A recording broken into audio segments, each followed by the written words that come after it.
Welcome to the only daily podcast focusing on compliance news of the day. Each morning, start your day with a cup of coffee and Tom Fox, the voice of compliance, to hear about 4 of the top compliance, corruption, or leadership stories you will need to start your day.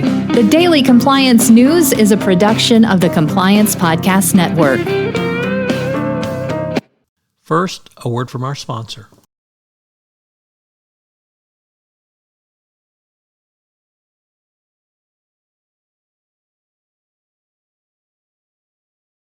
The Daily Compliance News for August 16, 2023, the Protective Order Edition.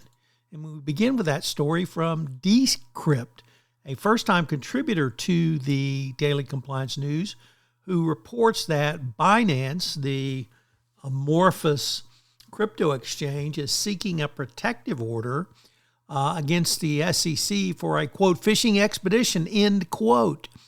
Binance US has filed a motion seeking the protective order to limit the scope of discovery by the SEC in the case against the company. The U.S. arm of Binance entered into a consent decree with the SEC after the agency sought to freeze all of its assets. The consent order, or Binance later claimed the consent order was burdensome and allowed a fishing expedition, but of course they signed that consent order, so you got to pay up.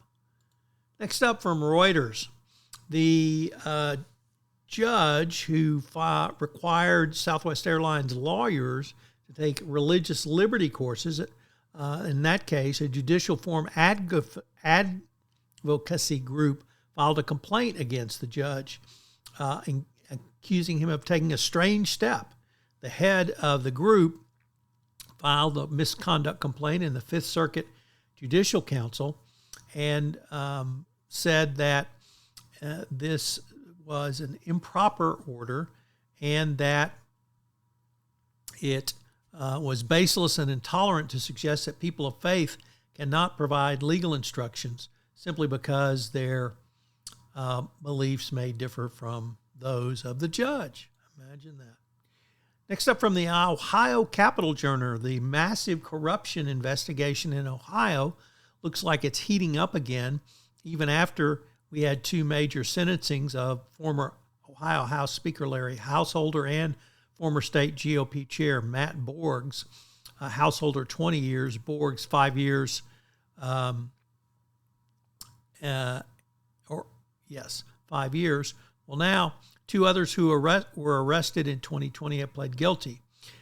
So this investigation is widespread, and the corruption in Ohio seems to be continuing, and at least it's being investigated by the Department of Justice.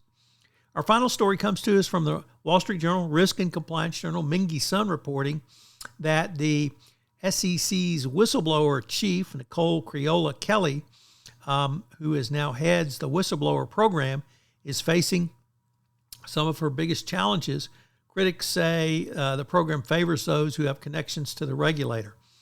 This success of the program has brought scrutiny, and the SEC's process of determining who receives an award has come under spotlight in recent court reviews. So really no surprise given the high-profile nature of this and the amount of money involved, but we think the Whistleblower Program does a world of good.